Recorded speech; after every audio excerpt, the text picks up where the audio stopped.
Hey guys, I am Jeff the Homestead Dad and welcome to Homestead. So today is Father's Day. I don't know when it is that you'll be watching it, but today's Father's Day. And I'm actually grilling or smoking ribs for dinner today. So I wanted to show you, last night we did pizza and we did the apple pie on the grill. But I wanted to show you how I get the grill ready to go for a cook. So let me turn the camera around. I'm going to show you what's going on in here and then we'll get ready to cook. Helpers out here. Can you say hi? So that is the diffuser. If you remember from the pizza cook, it had some grease on it from a pork butt, and it got on fire. So all I did was take this scraper right here and scrape it off. I think this is from the dollar store. No, actually this is Amazon Basics, but these things are awesome. If you don't have a scraper, I would suggest getting one. Then I took the so I have they call it their ash basket or kick ash basket. Anyway, you can pull that out and it keeps the big pieces that haven't burned all the way up of lump charcoal in there, so you can reuse it again. So you kind of shake it out, all the dust comes out in here, and then I just use a gloved hand and kind of get all of the ash down into here where it can then be cleaned out. So I'll open the bottom and I will show you how we get that out. Here is the bottom vent, but it also is your ash clean out. This comes with the grill. It's just a puller. So you put it in here and you put something under here to catch it, and then you go all the way to the back and you just start pulling the ashes forward. And you kind of have to move it around a bunch to get everything out. I suppose you could take that top plate off and vacuum it out, but this has always worked just fine for me.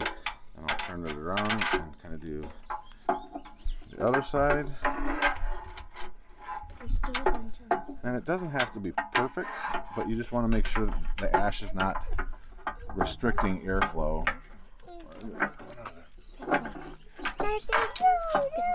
So you just get as much out as you can, and then you're good to start another cook. That cleaned out, you just grab your ash basket and you put it back in here, and then I'm going to fill this back up with some more lump charcoal. Go ahead and stop it. So here, Jonah, why don't you show them? We got it topped back off with lump charcoal. Now I'm going to put, well, slow down. I'm going to take the diffuser, put this back on here like that. I'm going to take the grill grate, put this back on here like, oop, wrong way. So the reason I say it's the wrong way is because the grill grate opens this way, so that if I were to have to put more coal in there, I could. And then we pretty much just need to start this and we're good to go. So I'm going to leave it like this. I'll probably start it with this on here like that. There we go. And I'll just start it in one spot down there about a half an hour before we're ready to cook. Okay, so we're doing 5 racks today. One has already been seasoned. I bought from the store. They are sauced and seasoned KC style. I did a half of a rack at Joshua's request with Famous Daze rib rub. I did half a rack with John Henry's East Texas Old Bob's hickory with garlic. 1 rack with bone sucking sauce. And then 2 racks with Central Barbecue dry rib rub. We got this when we went to Central Barbecue in Memphis. We're about out of it now, so we may have to order more. I'm gonna go get the grill started. I have my HomeRite electro torch here. Like I said, you push 1 and it's gonna heat up this end. It's already really hot. And then blow air out. And the superheated air will then light the coal. You can see I'm already starting to get sparks. And the key is you don't want to actually bury that in the coal because you'll end up burning the heating element and it won't last as long. So once we've got a decent amount of coal going, and like I said, we're going low and slow on this. I gotta check the recipe, but I think we're at like 250 degrees. So I'm only lighting this in one spot. I'm still using the cowboy lump charcoal which again I said is not the best in the world, but that's okay. Okay, so now you can see, I don't know if you guys can see this, the tip was hot. It's gotten that, but now if I blow number 2, it just blows air a little bit higher. So I'm gonna get it going just a little bit more.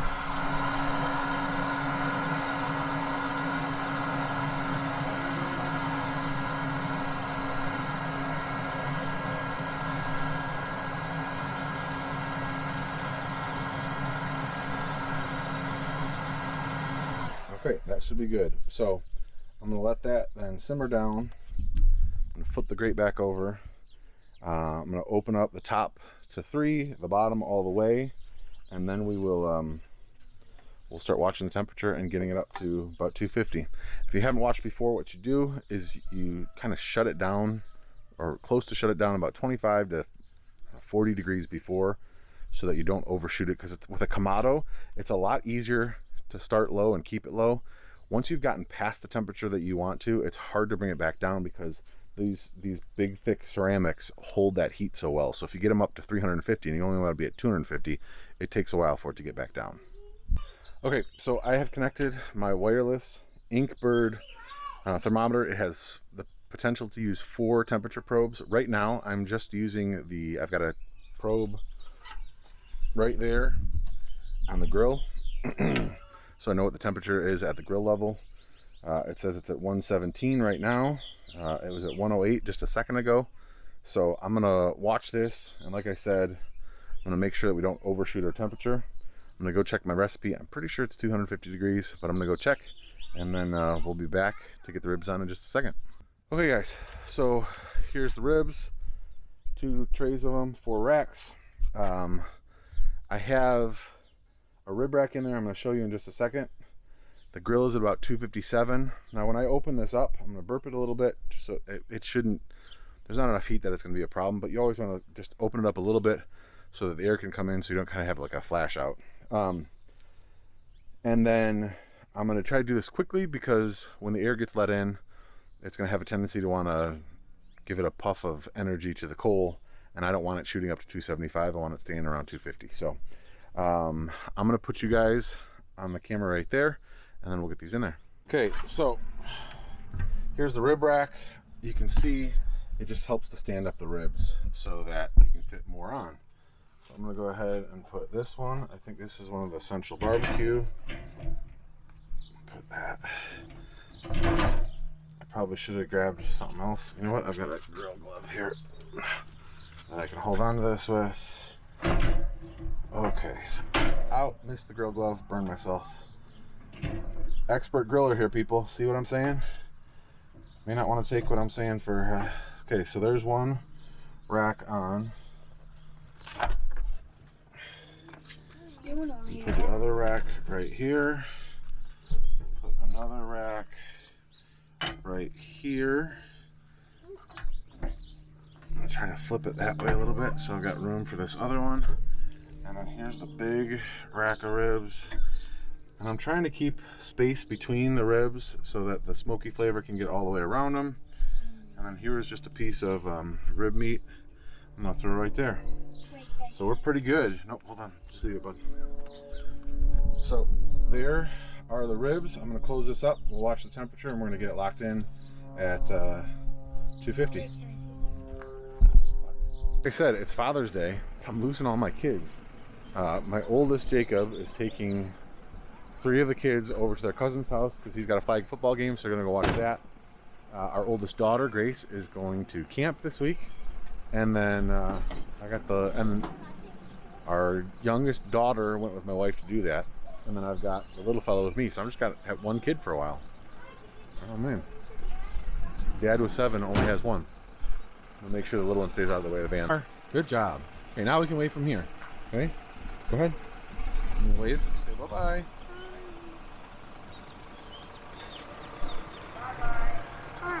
Grill has been holding pretty strong at between 230 and 250. I'm using so on Grilla Grills website, they have a site tab for recipes, and I'm using the Mark Williams no wrap rib recipe, and it's pretty much 4 hours, no wrapping, You just dust it heavily with whatever rub you want beforehand. You need help, buddy? Oh, you got it. Good job. You're strong. Big, strong muscles. Yeah. And then you leave it on for 4 hours, pretty much. So I'll show you guys here quick. I'm gonna turn the camera around so you can see the ribs better. Okay, so this, oh, looking good. This is about an hour and a half in, and man, it smells amazing. So I'm gonna close that up. See, that smells so good. So I think you saw, I told you earlier on we're gonna do 5 racks. We're gonna do 4 racks and save 1 for when my daughter gets back from camp. Come on, let's go in the house. I'll probably check that in about another hour and a half, and then I get it 4 hours. But they're not looking too dark. They're looking perfect. I'm looking forward to it. And I wanted to get it done early. If I need to, we can put them in a cooler and let them stay warm until we go over to the party. But I'm all done with trying to get it done right when the party starts or when we're supposed to eat. I'd so much rather have them be done an hour earlier. If you guys saw the pork butt cook that I did, we're done 6 hours early. I had it in the cooler. It was perfect even after being in the cooler for 6 hours. So getting done early is a good thing. Yeah, buddy. You want to swing? Okay. About 3 hours in, I'm gonna open this up real quick. I've had to shut it down a little bit because it was starting to raise. It's hot outside. I haven't used this lump charcoal as much, so we're closer to 300 than I'd like, so I'm closing pretty much everything down. I'm gonna let it coast back down to 250. But here's what we look like. Oh, goodness sakes. That looks wonderful. Yes, sir. Okay, I will check them in about another hour. Okay, it has been about 4 hours. I'm gonna go ahead. I've got the trays out here, baking sheets to put these on. I've got my instant thermometer and some foil. Oh, bee just hit me. So let's go ahead. I've just got this ThermoPro pen thermometer. Just push the button and that comes out like that. You're looking for 205 to 210 in between. Whoo, that's hot. In between the ribs.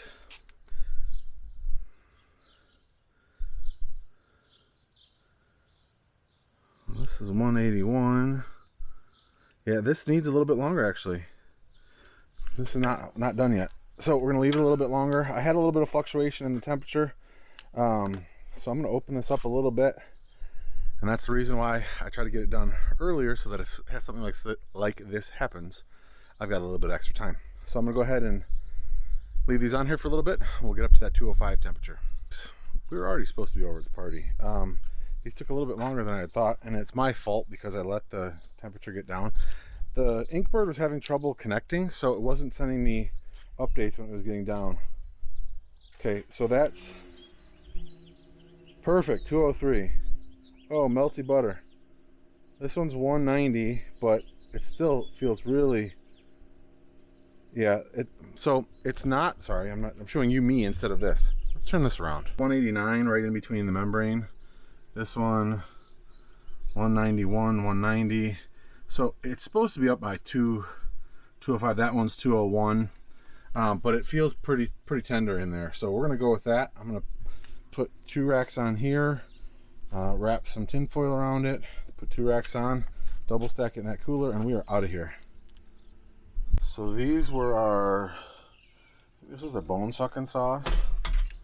And I guess these would be considered a dry rib. So it's falling apart, so they're tender. I'm gonna go ahead and turn it like this so I can get the tin foil over it.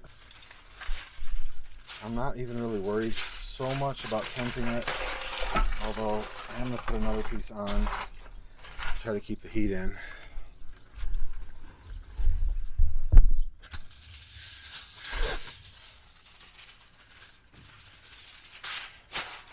Like I said, this is my fault because I didn't pay attention enough. I trusted the Wi-Fi thermometer too much. Oh, that's hot. Okay, that's one done. You want to cut me, get me a piece of that tin foil that's big enough to go across the baking sheet. Ooh, buddy, that's gonna come. I don't know how I'm gonna get that off. Okay, we'll get this one off first. There's that one, and let's see. Oh, that's juicy. Woo-wee. Okay, so that's that. I'm gonna shut this down. That's right.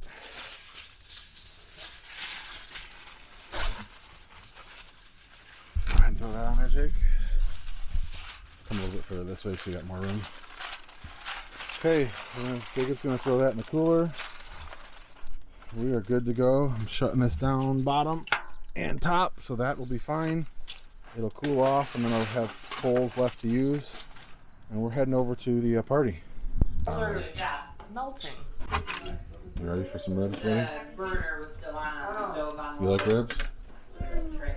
Let me know when it's Camera. Yeah, is it Let full me know when or is it's there on. room No, still? Oh, you're disgusting. You realize I can edit that all out, right? A pizza. It was hungry. Like So dinner is over. We're just chilling outside. I think they could have been on a little bit longer. They tasted great. They tasted good. They were pretty tender, but I think they could have been on a little bit longer. That was my fault in not making sure that my phone was connected to the wireless thermometer and keeping it at the right temperature. But everybody said they were good. What did you think, sweetheart? They were excellent. Okay. And this is my sister-in-law. What do you think? They were wonderful. I did not pay them to say that now. If I had put my brother-in-law on camera, he would have lied and told you they were dog food. And I think most people preferred the Central Barbecue from Memphis, their rub, and then also I think second place or the second favorite was the bone sucking rub. It was really good. Anyway, that's the video. Thank you guys so much for watching. If you have any questions, leave them in the comments below. Also, subscribe and click on that thumbs up button. It really helps out the channel, and I would appreciate it greatly. So, thanks so much for watching. God bless you and your family, and I will see you guys in the next video. Say hi. Did you like the ribs? No. You didn't? Yay. Yeah. Were they yummy? Were they good ribs? No. You like the sweet drink, huh? no.